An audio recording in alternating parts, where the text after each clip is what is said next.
Transition, the process of change from one condition to another. We are now at a new crossroad where change is evident once again. What does not serve us must transform us anew. Returning to our original state of oneness and true nature of that which created who we truly are. Confusion was the way of the past. Enlightenment is the way of the now and future, shedding away the layers of deceit. We now bring you the transformation of the two who started as one. Our fearless planet never stands still. Earth has been in a process of transition, and we are not exempt from this remarkable ongoing reality. Welcome to Transition Radio.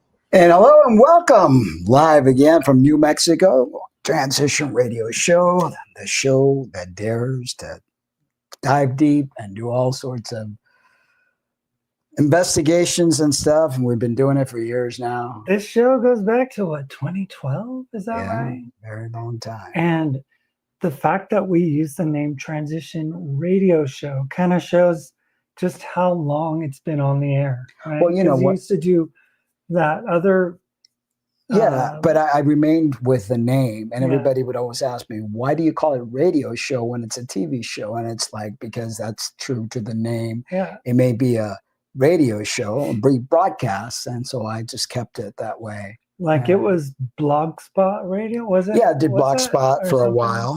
Like and it was all audio. Right, for a while. Yeah. And we've been now trying to deal with, we just got this new camera, which we're not really liking. And we hope that these microphones work, because with the other computer, it didn't have enough RAM or something. And it was really acting up. But I don't know. It kind of looks a little retro. It does. I mean, it's sharp, and then with a blurry background, And the computer doesn't slow down and move down. No, right? So it's really nice. We can so when we get a little more versed with the system here, we'll definitely be doing a lot more stuff. Well, last week was Halloween. Yeah, it was. What did you do? What did we do? You didn't do anything? What's me? I was asking if you did something. We went. Where did we go? You should know. You were there. On Halloween? No, not Halloween. What did we do on Halloween? Nothing. We stayed home. What day did it even fall? We didn't. Oh, you know what? We had a guy witnessing. Oh yeah, we showed did. Up at our door. Yeah, I think it might have been a Jehovah's Witness. I think so. He said, and we were in the middle of news. You were reading some about stuff. Yaweh. Yeah, and then all of a sudden, Jehovah's Witnesses shows up on the door. Do you want to hear some good news? That's no.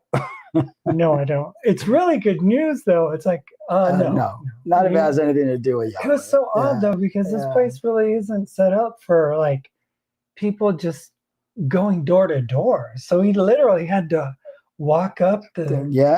Yeah, but he took advantage of the fact that people were opening doors, thinking he was a trick or treater. Yeah, and it's no, it was this old man with a Bible in his hand and talking about something. But I don't know. Yeah, it seemed like it was out of place, out of. I don't know. It could have been something else. Could have been something else. Yeah, something strange as the strange things that are going on in the world. Strange things happening. But I don't know if our sound sounds good, because we've been trying to do all sorts of testing and stuff, but we'll get it together. I mean, it's just, it's a work in progress, but we're a step further on that progress. And the funny thing is, we have the best internet we've ever had. I mean, it's 400 speed and 30 upload or download or something like that. It's fast, but it's just trying to get, the right microphone, and hopefully it sounds good. But anyway, welcome back, guys, to Transition Radio Show. And I know we used to call it Real Talk with the Cummings, but it's really Transition Radio Show. I'm Mark, as many of you know, and I'm here with my wife, Lynna. And wow, do we have a fascinating episode lined up for you guys today. We've been talking about getting deeper into ancient texts, for months now. And today we're diving headfirst into something that's going to completely shift how you think about one of humanity's oldest and most fundamental texts. Honestly, Mark, when I first read the research for this episode, I had to sit with it for a while because this isn't your typical Bible study. And it's definitely not the Sunday school version of Genesis that we grew up with. And that's exactly why we're doing this. We're not here to attack anyone's faith. Okay, we're here to ask a very simple question. What if we took the original Hebrew text seriously, word for word, grammatically precise, and stop inserting theological interpretation into what might actually be technical language? Right. So today we're exploring this hypothesis that the Genesis creation account, specifically Genesis 2:21 through 2:22, might not be describing a miracle in the spiritual sense, but rather documenting a procedure, a process. So, and what really got us excited about this is that the same procedure, the same 5-step workflow shows up in creation myths from completely unrelated civilizations. Completely. Egypt, Mesopotamia, India, Mesoamerica, even Africa. They all tell versions of the same story. And that's the thread we're going to pull today. So stick with us. This is going to require some close reading, some linguistic analysis, and a willingness to question everything you know about Eden. Or everything you think you know. Yeah. So we're going to dive into part 1, the Hebrew linguistic puzzle. Let's start with the basics. Most people reading Genesis 2:21 in English have heard something like this. And the Lord God caused a deep sleep to fall upon the man, and he slept, and he took one of his ribs and closed up the flesh in its place. He was a surgeon, this Yahweh God. Well, it's very straightforward. God puts Adam to sleep, takes a rib, and boom. Here comes Eve. But here's where it gets interesting. When you look at the original Hebrew, you're not dealing with a straightforward narrative. You're dealing with very specific, very technical terminology that appears nowhere else in the Genesis creation story. And that distinction matters. So let's talk about these Hebrew terms. The first one is tardima. That's the quote unquote deep sleep. But it's not just any sleep. In the Hebrew Bible, tardima appears only a handful of times. And every single time it appears, something extraordinary is happening. Let me give you some examples. Genesis 15:12, when Abraham experiences a vision and receives prophecy. Job 4:13, when mysterious knowledge comes to a man in visions. And Daniel 8:18, where an angel is communicating with Daniel. So the context is always supernatural communication or intervention. It's not Rip Van Winkle falling asleep for 100 years. Oh, exactly. The term tardima describes what we may call an induced state, a controlled state. If we translate it literally, it's closer to cause to fall into stasis, or what a modern person might recognize as anesthesia. That's a deep sleep. Anesthesia, I've been under that. Yeah, so now we're getting somewhere different from that traditional reading. Yes. And it gets even more specific. The Hebrew doesn't just say Adam fell asleep. It says Yahweh Elohim, the plural form, Wayapel Tardema Alahadam. Yahweh Elohim caused a tardema to fall upon the man.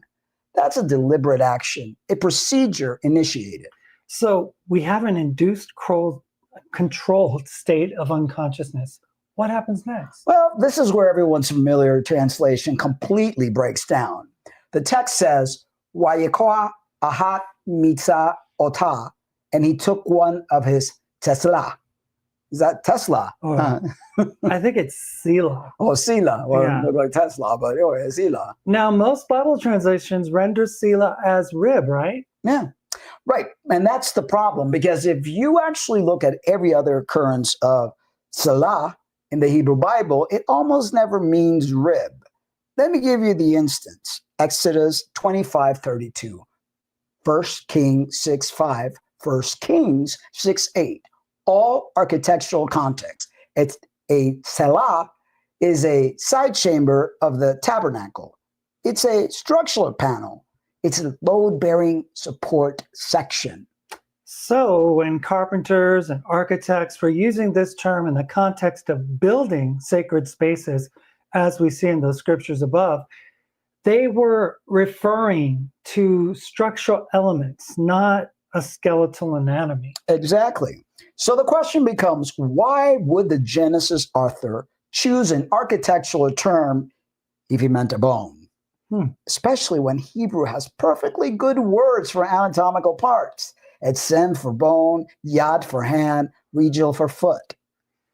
He's using specialized language. Yeah, specialized language indeed, intentionally, which suggests he's describing something that requires architectural or structural vocabulary.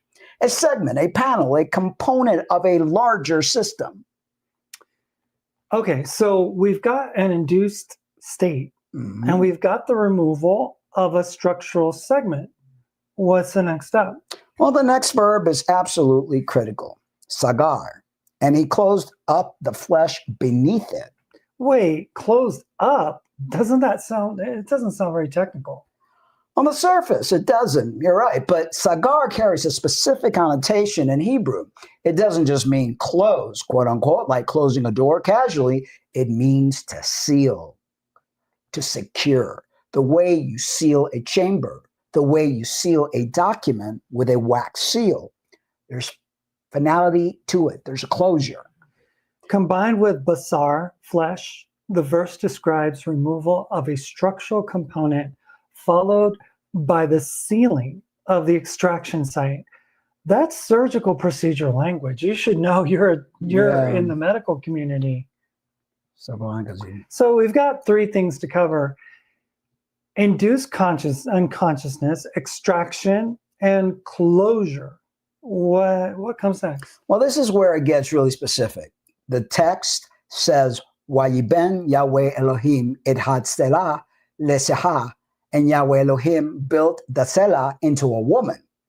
The word, quote unquote, built. The word bana, and this is the game changer. In Genesis 1, when the text describes creation, it uses completely different verbs. Bara, to create, yatsar, to form or mold. Those are the creation verbs. But here, for the woman's emergence, the text specifically chooses bana, to build, to construct, to assemble. You use quote unquote build when you're assembling components, like when you're putting parts together. Precisely. It's the same verb used for building houses, building altars, building cities. It's the verb of intentional assembly. And it appears only here in the creation narrative. Nowhere else is human creation described with these terms. So the author is really making a very specific linguistic choice. And finally, we get the activation. Genesis 2:7 describes Yahweh Elohim formed the man of dust from the ground and breathed into his nostril the nesama, the breath of life, and the man became a living soul. The breath of life, that sounds pretty standard theologically. It sounds standard, but let's examine the language. The Hebrew root of nesama is neshum, which appears in the related Akkadian term nishatu. And in Akkadian texts, nishatu describes the imparting of essence, command, or programming. It's not just wind, it's information transfer. So the quote-unquote breath might be understood as an activation vector, like encoding or something. Exactly. Dust assembled and structure, bara and yatsar, is inert. But when the neshama the breath of life, is imparted, the form becomes nefesh shaya, a living soul animated not by instinct, but by instruction. So we have a 5-step sequence: induction of unconsciousness, extraction of a structural segment, closure of the extraction site, assembly of a new form, and activation through breath infusion. And here's the thing.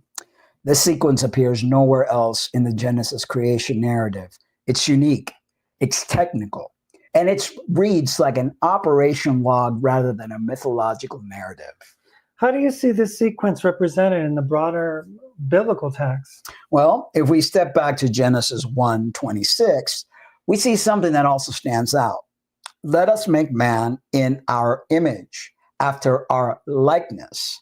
The plural form us, our, they're grammatically unusual in Genesis. Because Elohim is plural. Right. Elohim is a plural noun. And here, in one of the few places where a plural verb construction appears, the text says, quote, let us make man, unquote. This isn't just rhetorical flourish or what scholars call the quote unquote plural of majesty. It really just sounds like a council discussion. A divine council indeed, which brings us to Psalm 82, one of the most fascinating passages in the Hebrew Bible. And this is where we go to that divine council, the Elohim. Mm-hmm. Psalm 82 is a passage that doesn't get a lot of pulpit time, does it? No, it doesn't. A lot of parts of the Bible really, either people don't really read it.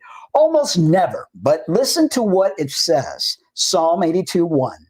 God stands in the divine assembly. He judges among the gods. That's Elohim in the midst of the Elohim. He judges among the gods. How can you translate that into something else or take that to mean something different? So the text is describing multiple divine beings. I mean, multiple gods. It's obvious, but I don't know what it is. There's many people that just...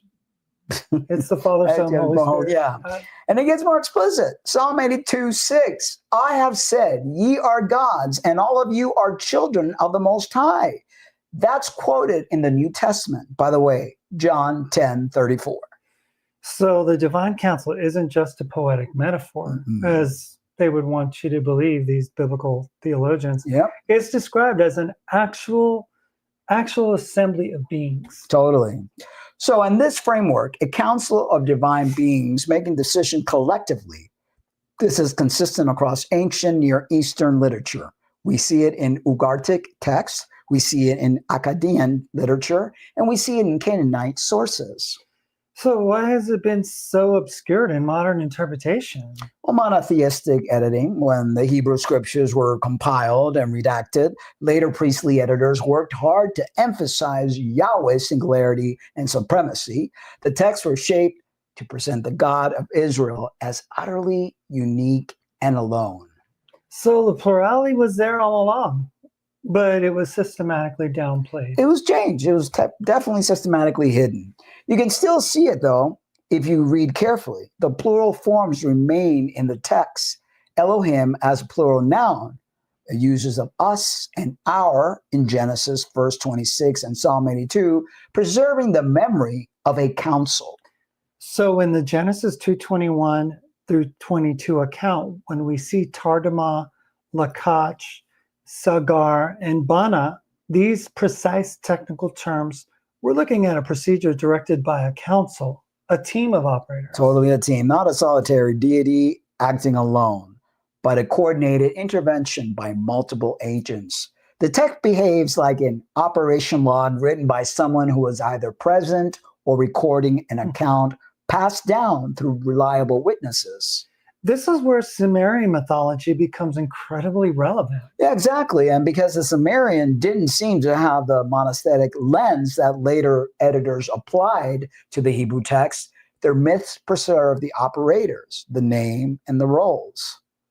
So we're going to get into those Sumerian parallels like Enki and Ninmah. Mm-hmm. So let's talk about Enki and Ninmah, because this myth is almost a mirror of what we're reading in Genesis, just a little bit more elaborate, more like detailed accounts, but with names and specific roles attached. Right. And in Sumerian cosmology, the gods were experiencing a labor crisis. The Igigi, the lower deities, were assigned to excavate irrigation canals and maintain the infrastructures of the divine realm. They were exhausted. They complained. Finally, they rebelled. And how does that get resolved? Well, Enki, the god of wisdom, waters, crops, and hidden codes, decides to create a labor force, that would be us, humanity, to relieve the gods of their drudgery. But creation in the Sumerian account is collaborative. Enki and Ninmah. Yeah, Enki and Ninmah. Ninmah is the birth goddess, the divine midwife, the master artisan. She describes as Nin Hursag, literally Lady of the Mountain. Together, they undertook the project. And what does the project or this process even look like? Well, it is stunning. The myth of Enki and Nimna describes Nimha fashioning forms from clay. Some are flawless, some have defects. One is lame, one is mute, one is blind. Each malformation is intentional or represents a failed iteration. So she's testing designs, like manufacturing prototypes. Exactly. Like Nimna fashioned 6 or 7 beings. Some work, some don't. Enki then intervenes. He assigns each being a fate or function. Some he integrates into roles in society. One, a creature so malformed it could not be assigned any viable function. Enki simply cannot integrate. The text calls his creation Amul, and Amul represents unsalvageable design to discard.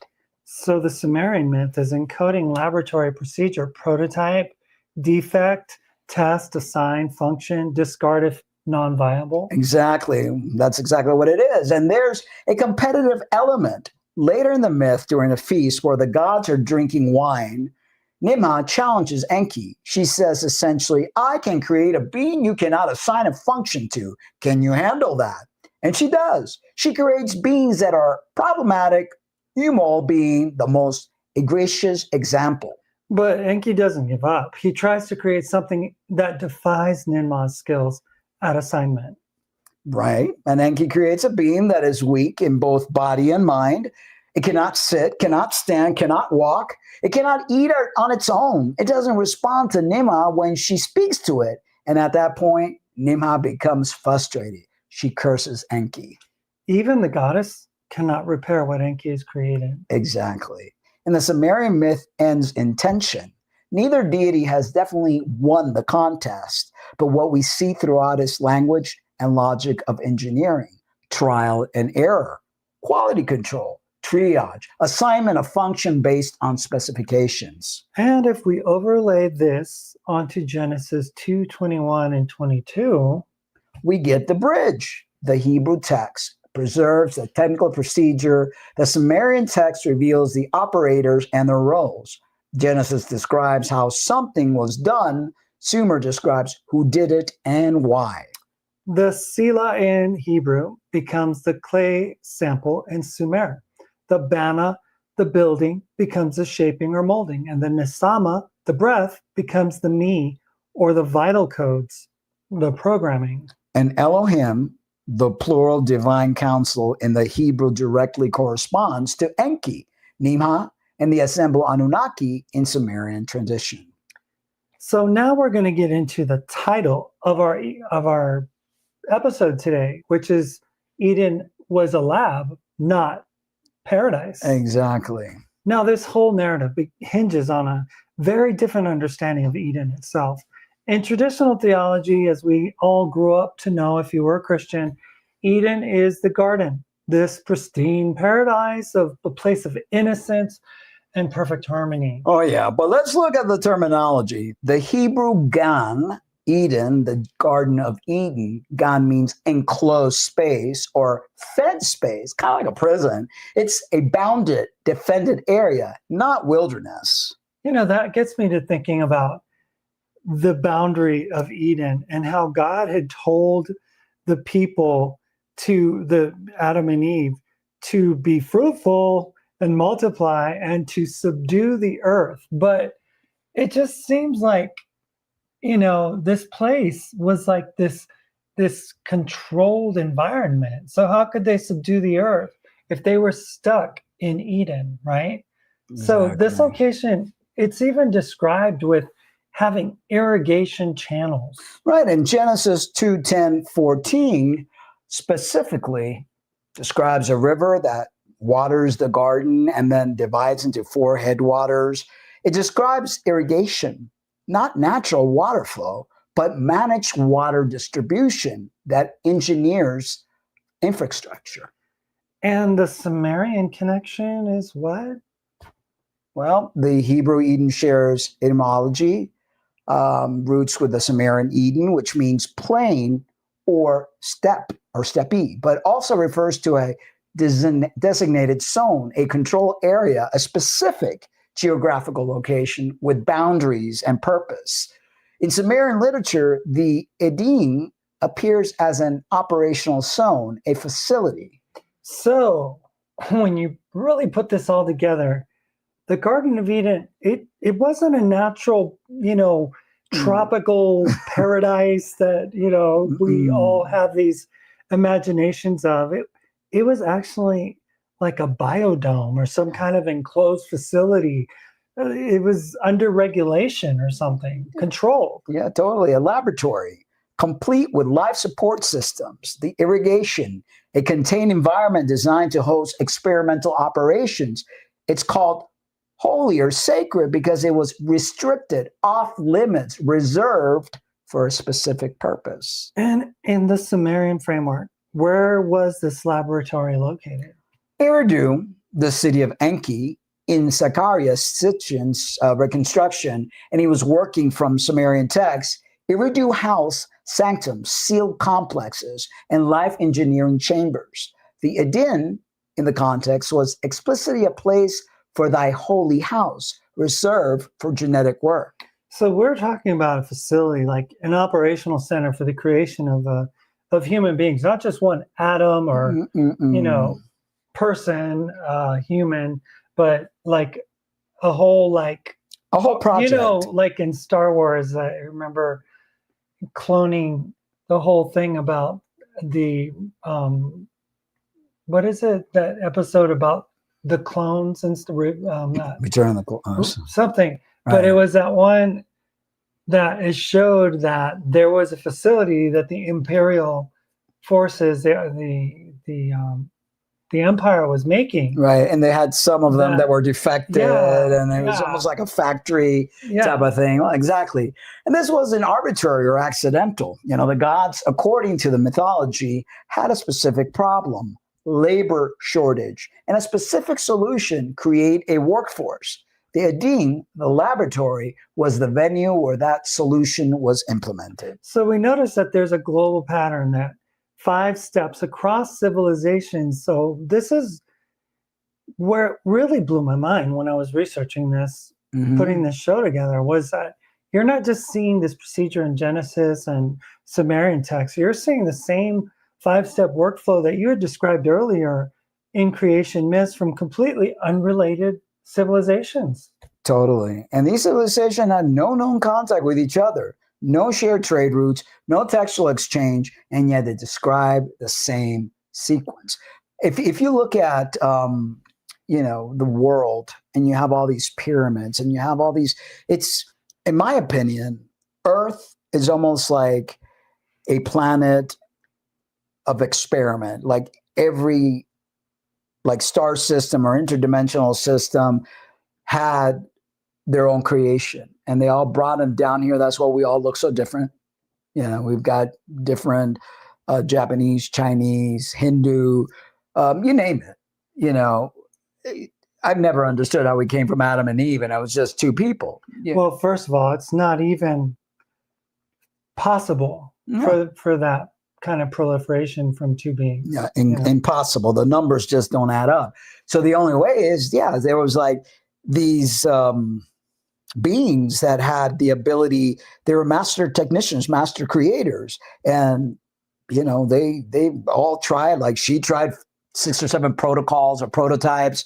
Some didn't work. Some worked a little bit. Some were like hideous.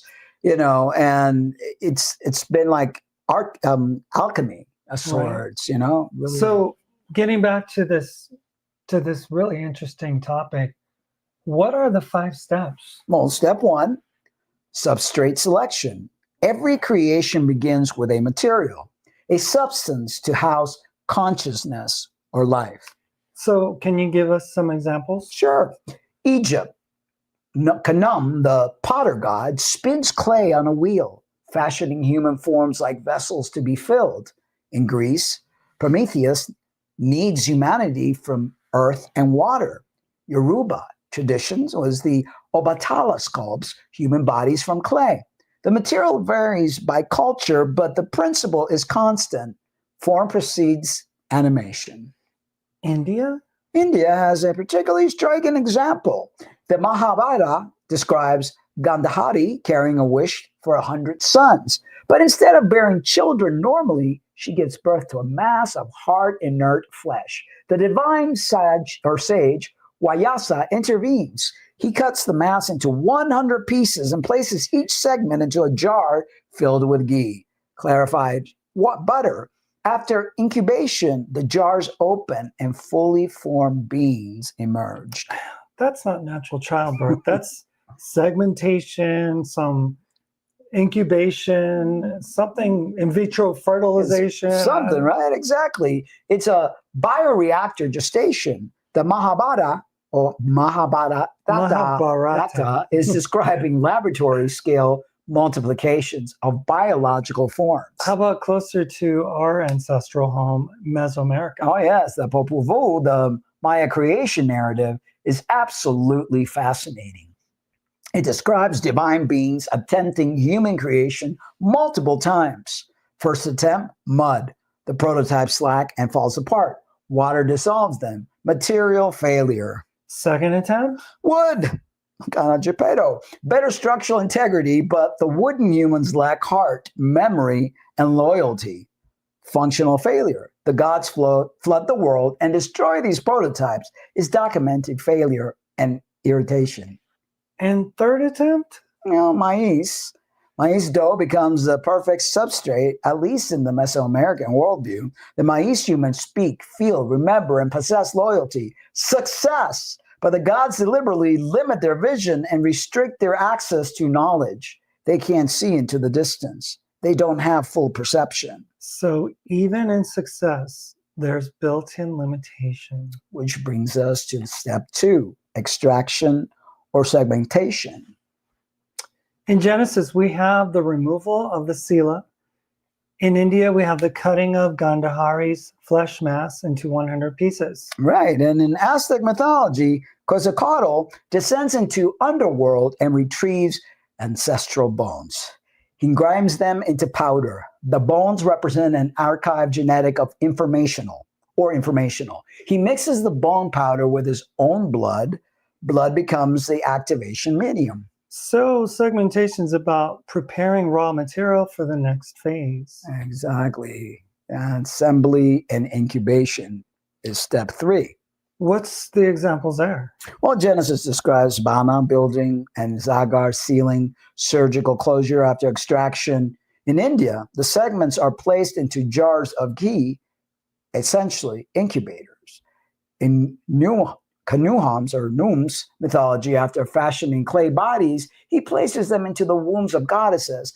Forms is created and then housed in a vessel for activation. The sequence is consistent. And that brings me to incubator babies.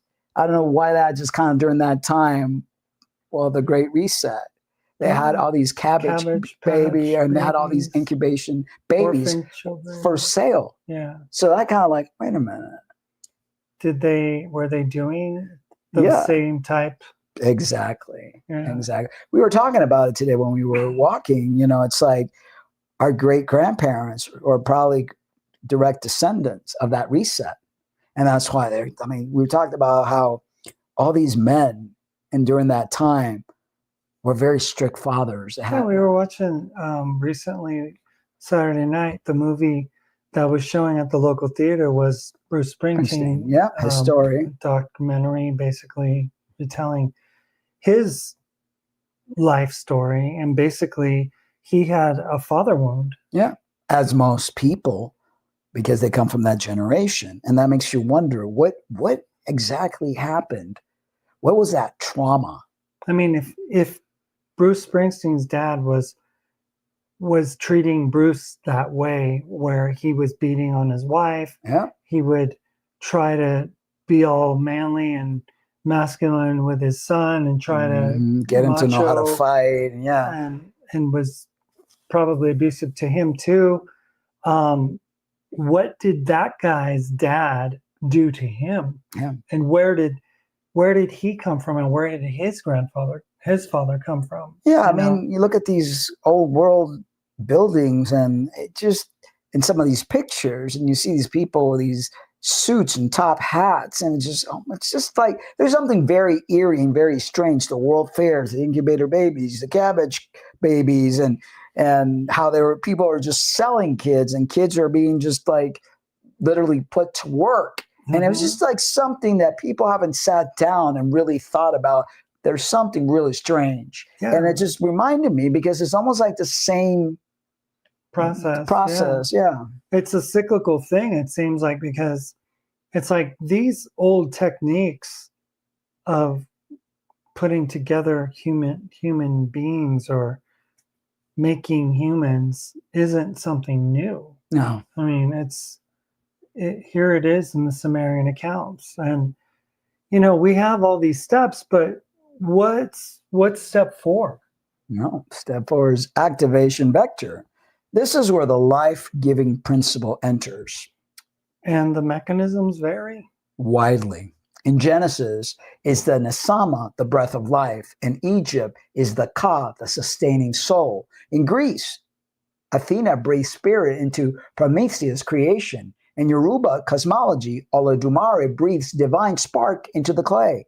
In India, the Puranic text describes Kunti invoking gods through mantras, spoken incantations. The activation is not physical union, but coded invocation.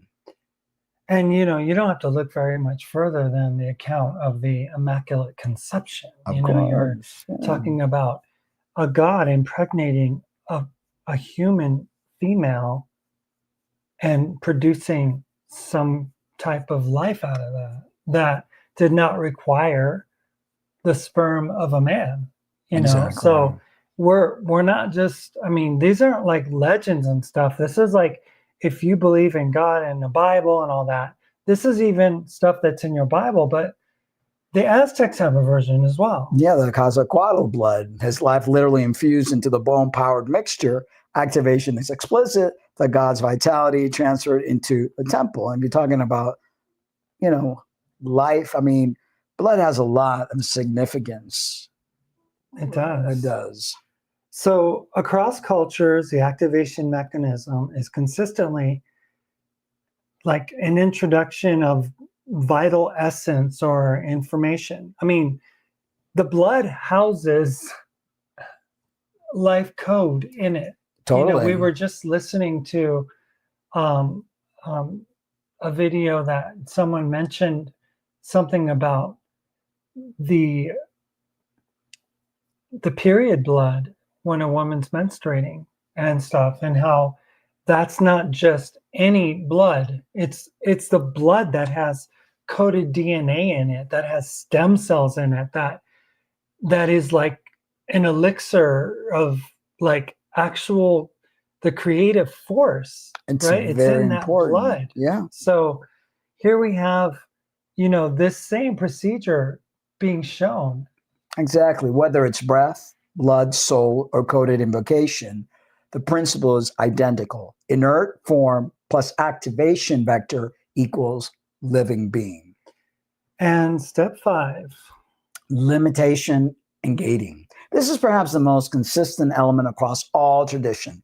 Once activation succeeds, control mechanisms are put in place.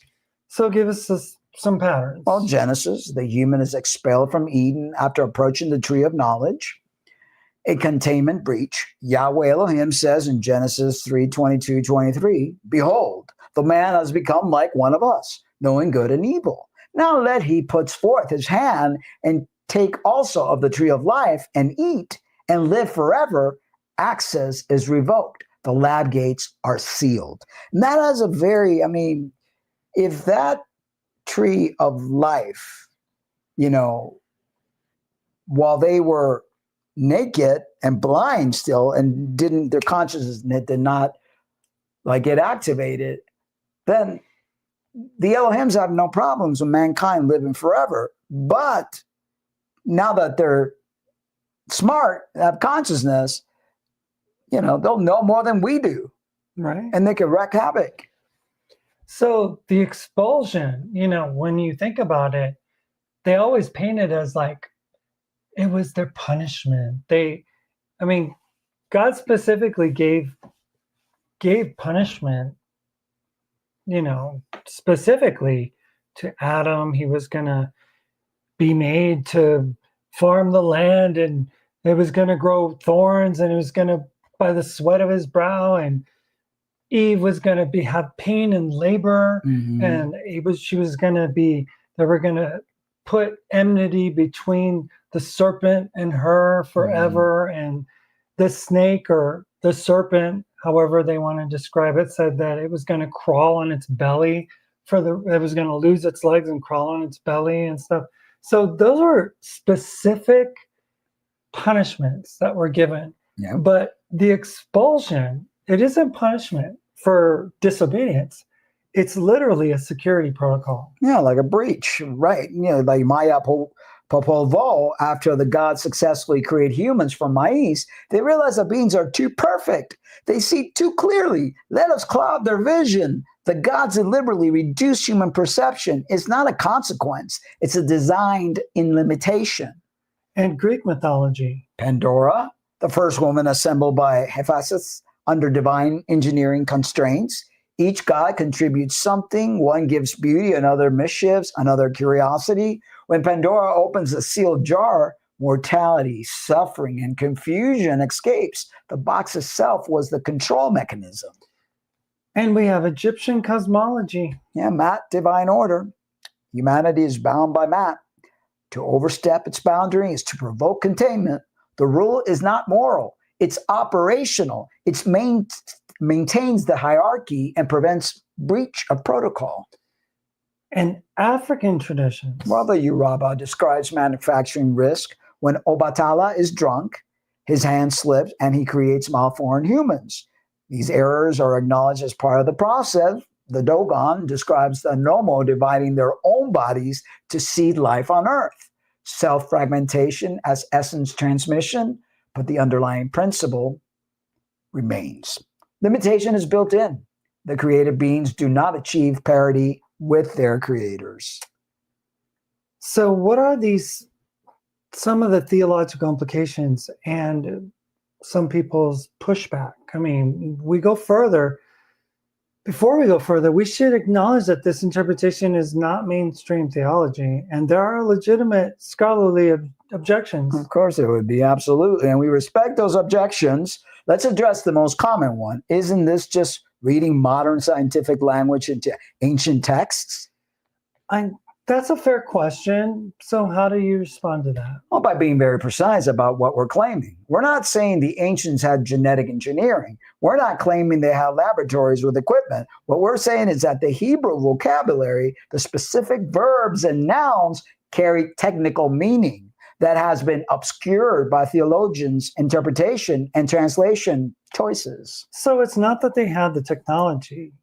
It's that the language used to describe what happened, it has structural and procedural implications. Exactly. The Hebrew word for bana means to build. It doesn't mean to create or to form. When you consistently choose one verb over available alternatives, the choices matter, especially when the text never uses the verb elsewhere in the creation narrative. That's why you can't believe these interpretations, because they literally made Bibles for dummies. They dumbed it down. They didn't really translate things the way that they were meant. But even in that limited translation, they still refuse to use some of the terms that, you know, if there's somebody that's an electrical engineer or a structural engineer or something, they could kind of like put the pieces together and go, wait a minute, we're not talking about like creating life like organically. We're actually using structural terms that I would use at my architecture firm or something, that it's about constructing and putting things together in a some kind of controlled manner, Right. So what about the counter argument that these are just universal mythological things? Like every culture tells creation stories. Is it surprising that there are parallels? It's not surprising at all that there are some parallels, but its specificity is remarkable. It's not just that creation happens, it's that the sequence is identical. Material preparation, segmentation, assembly, activation, and limitation across independent cultures. And they don't have all the same theological baggage that Christians have. Right. The Sumerian text doesn't have any monotheistic editing layer. They preserve specific names and roles. When you look at the Sumerian account and then look back at Genesis, you see the same procedure with theological overlay removed. Another common objection: doesn't this interpretation undermine the spiritual meaning of the text? Only if you believe that the technical process and spiritual significance are mutually exclusive, but they're not. The fact that something can be described in precise, functional terms doesn't make it less profound. If anything, it deepens the mystery. The question shifts from what does this mean theologically to what actually happened, and what does that tell us about our origin? I think there's also like a deeper point here, like which is that modern readers have been trained. They see the quote unquote ancient and the quote unquote scientific as opposites. Mm-hmm. Like ancient texts can't contain precise technical information. They must be purely mythological or metaphorical. Exactly, but why should we assume that? If the ancient witnessed something extraordinary and wanted to record it for posterity, they would use the language available to them. They would use the most precise terms they could. And if we then dismiss those terms as merely poetic because they come from ancient sources, we're imposing an assumption that blinds us to what the text might actually be saying. And that's one of the things that I discovered in doing some research for other shows that we're going to be doing in the future, specifically talking to artificial intelligence models online and asking questions, right? Mm-hmm. Like what happens when you first ask like a simple question about the Bible or something, with relation to the God of the Bible? You get the status quo. What's, the typical line. So you get like, well, no, like if God did something bad in the Bible, right? That even like anybody with a conscience, mm-hmm. right, would explain would it. Say they give reasoning. They support the atrocity that this God. It's like they make excuses for it. Yeah, and so you have theologians, you have pastors and teachers, and they should know better, because if they've been trained in seminary, they know the truth. They've been explained. They've gone through hermeneutics and class, and they've done Hebrew, and some of them can speak ancient Hebrew. So they know that the word Elohim, El and Ohim, is actually plural for a God, right? The gods, word, or like the council. Jordan Maxwell would have said, if it's the word car and you put an S on the end of it, it means cars. Elohim is actually the gods, right? Yeah. The gods in Genesis 1 created the heavens and the earth. But again, here we have selective Christian reasoning and theologian interpretation, which allows for the misinterpretation of things, right? So we're advocating for a kind of linguistic humility, taking the text at face value rather than imposing some theological interpretation. Or their own interpretation. So not claiming certainty, but allowing the possibility that the ancients might have been describing something real, precise, and extraordinary. So filling in the gaps, we have Eden's operational structure, the actual place of Eden, right? So let's go deeper into what this framework tells us about Eden itself. If it was a laboratory, what was the actual operating structure? Well, we have some clues from Sumerian texts. Eridu was Enki's city. It's described as containing multiple chambers and functional areas. The myth, Enki and the World Order, describes how Enki order functioned and distributed the divine codes or programming. So the Eden would have had departments or functional areas. Almost certainly. You need a production area where the prototypes are fashioned, an incubation area where forms are gestated, an activation chamber where life is imparted, a library or archive where the codes or specifications are stored, and containment protocols. So like, we're talking about something out of a sci-fi movie. We're talking about like this containment facility that's super high tech and advanced, and just like we explained in the beginning of the show, the actual translation of the Hebrew words were technical. Yeah, it wasn't the little creation story. It was like assembling or assembling. It's almost like AI of some sort, right? So who staffed these areas? Well, according to the Sumerian tradition, you had Enki as the supervisor, the master craftsman, and you had Nima as the artisan midwife, lesser deities in supporting roles, and later Enlil, who represented the enforcing power, the guardian of cosmic order, who demanded containment and limitation. So there's a conflict built into the structure. Enki favoring experimentation and knowledge, and Enlil demanding control. So we have these two opposing forces, these two opposing ideas that they had intentions for humanity. And that conflict plays out in the Genesis narrative as the expulsion. The breach of the tree of knowledge triggers a lockdown. Enlil factions intervenes. The subject is unlinked and segregated. Access is permanently revoked.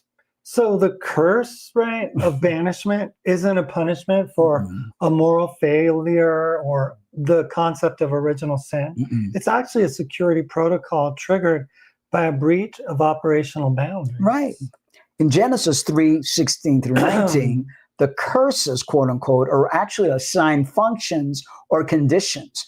Women will experience pain in childbirth. Men will toil and labor. Humans will return to dust. These aren't punishments. They're specifications, the programming, if you will.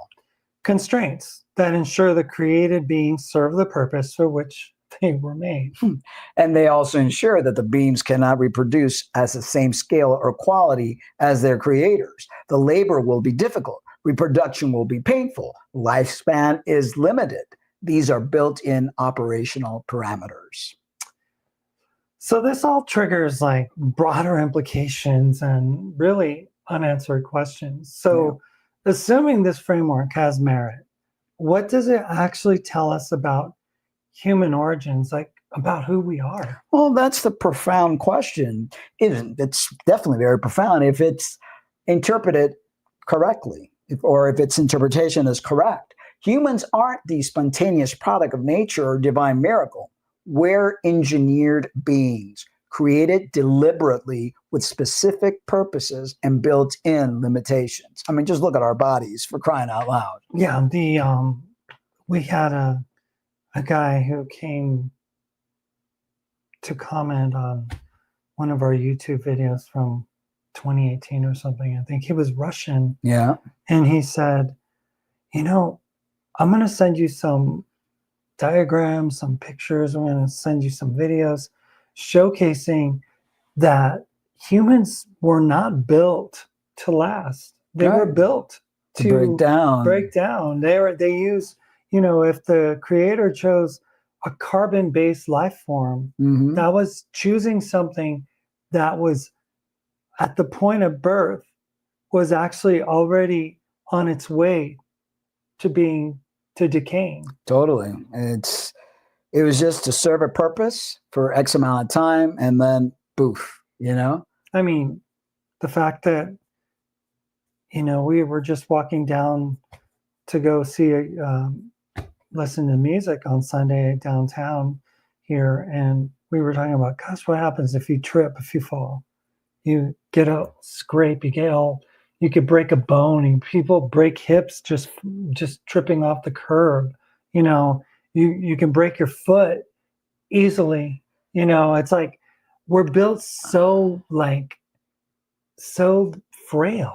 And that's after the expulsion, because prior to that, when we had the ability to tap into the tree of life, we regenerated. I don't think we ever got sick. We were able to live long, healthy lives. The beautiful thing though about it is that when we're able to re-energize or connect to our limited DNA that they say has, we can access certain aspects of that pre-fallen state, through meditation, through mantras, and through disconnecting from yourself, and actually letting the body heal, not trusting in, other exogenous means of healing and treatment.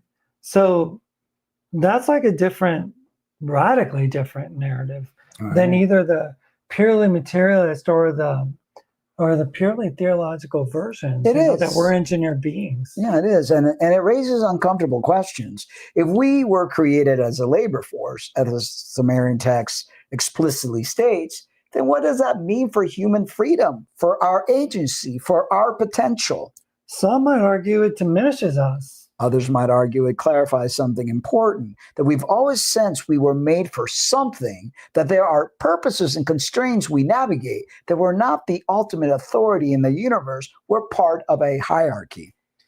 But we also have the capacity to exceed our programming, don't we? The Genesis account shows humans reaching for knowledge, for immortality, for transcendence, and they actually were able to achieve it. Yeah, and that reaching is what triggers the expulsion, the containment breach. It's as if the system itself recognizes that the created beings have the capacity to grow beyond their original specification.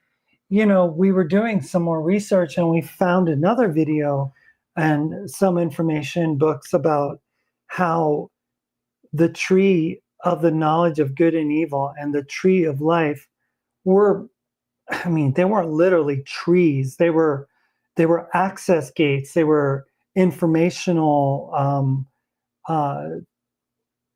different informational portals or something. I'm not sure, but it wasn't actual a rooted tree in a garden. It was this is coded language that your spirit can interpret, because that it's pretty primal to connect to fruit, to connect to trees, to connect to roots, to connect to the growth of a plant, So we have this ideology that gets instilled in our brains, and it's very primal, so that's the connection. But this was anything but simple. No. It was a laboratory, but the tree itself wasn't, wasn't a tree. It was a machine of some sort. Or it was a connection of understanding the truth of the cosmos, or the truth of what is happening here. It's getting to know our consciousness, breaking the code or something. Yeah.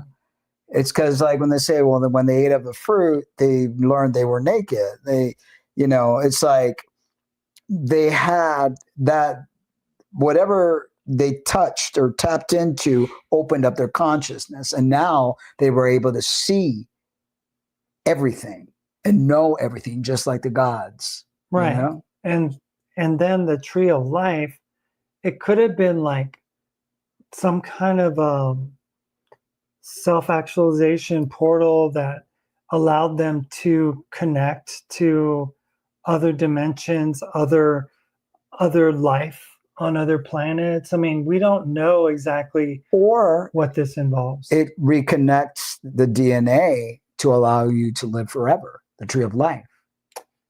So that raises another question. If this really happened, what happened after? I mean, are the beings who performed this still around? Did they leave?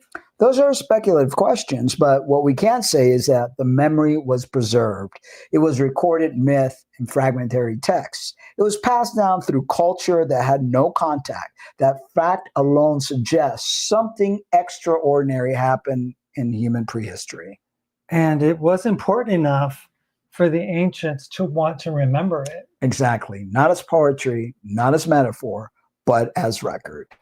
Well, Mark, this has been an absolutely fascinating topic. I feel like I need to sit with this for a while, because I mean, there's a lot of things a lot of threads to pull on this. And a lot to understand, because it's not something that we are used to. It's not something that has been taught to us. We have to really tap into some sort of remembrance to really understand the scope of everything. That's exactly the response we had hoped for, though. This isn't the kind of material you hear once and suddenly adopt as your new framework.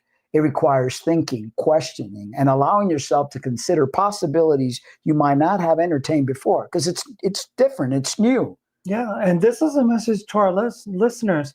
We're not asking you to believe this interpretation. We're just asking you to consider it. I mean, to look at the Hebrew text for yourself, to notice the precision of the language, to think about why these specific verbs, bana, are chosen, to ask Sila these words, to ask why the same sequence, it happens to appear across unrelated cultures. Exactly. If you're a person of faith, this doesn't necessarily threaten that faith. It just expands the canvas. What if the spectacular thing that actually happened is more profound than the metaphor we've been told? What if the Eden account isn't a story about the nature of creation, but an actual record of creation? That's the question we're leaving you with. Check out the source material. Read Genesis 2:21 through 22 in the original Hebrew, if you can have access to it. Look at Sumerian texts like Enki and Nima. Examine the Popol Vuh. See if you notice the pattern. That is what we aim to do, is to try to transition people to being open to accepting other truths that may have been unknown to them before. Yeah, have an open mind. Not just like staying in the same stagnant water of belief. I mean, not asking you not to be a Christian. We're not telling you to discount your God and all that, but look into it. Look into why you believe what you believe. I mean, it's an honest, inquiry that we make. We personally do not subscribe to the God of the Bible. We don't believe that Jesus is the savior of mankind. And we believe Jesus was absolutely someone who was trying to show humanity the truth about who they are. I mean, some even would say that the serpent in the garden was not the Satan character that you would think. It was actually Jesus trying to wake up humanity even back then. Yeah. So, and it wasn't to save humanity, because humanity didn't need saving. They needed to wake up. It needed to just remember, to take off the limitations of the code, right? Yeah, that's it. Undo the buckle of restraint that had been placed on us, I mean, so. And that's what the tree of knowledge, or whatever it was that they did, it like recoded their DNA. They became aware. That was their quote unquote sin, becoming aware. And since when was being aware and awake, literally woke, as the unpopular term now that is demonized. That was the same way. They demonize us now for being awoke. Yeah. So we have a story that shows that a God would punish for understanding. I mean, make that make sense. Exactly. Exactly. But there's so many things when you really dive deep into the Bible. We were talking today about Numbers. What was it? 31. And my gosh, I mean, literally, he literally demanded to have women sacrificed. And he demanded that those that had not had any doings with men, in other words, they were virgin, to take them for themselves. And he demanded certain spoils and gold and things to be brought to him. I mean, what God requires gold? Yeah, I mean, I put up a post on my Facebook wall, and it was having to do with stuff like that. So if you wanted to read a paragraph and then let me read the other one. After decades of being taught that God of the Bible is just, loving, omnipotent, and omniscient, I've spent recent years wrestling with what that text itself actually says and what it demands of us as readers. I've come to a place where I can no longer run cover for a deity whose recorded actions and commands are, to put it plainly, often morally indefensible. I mean, let's be honest. When the Bible describes God commanding Abraham to sacrifice his own son, or the Israelites to kill every every man, woman, and child in a city and keep virgins as war spoils, we're not talking about a misunderstood metaphor. We're talking about stories that if found in any other context or tradition, we would and should condemn as barbaric and evil.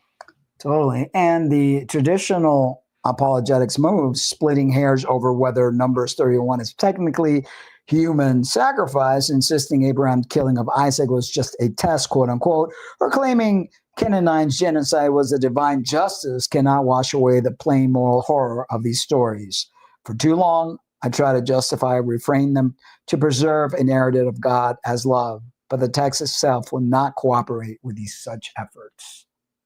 It's not lost on me that Abraham argued with God to prevent the destruction of Sodom, but fell silent when told to murder his promised son. According to some rabbinic voices, Abraham actually failed the test that he should have refused, if, as Jeremiah put it, God never commanded, nor did it ever even enter his mind to demand child sacrifice.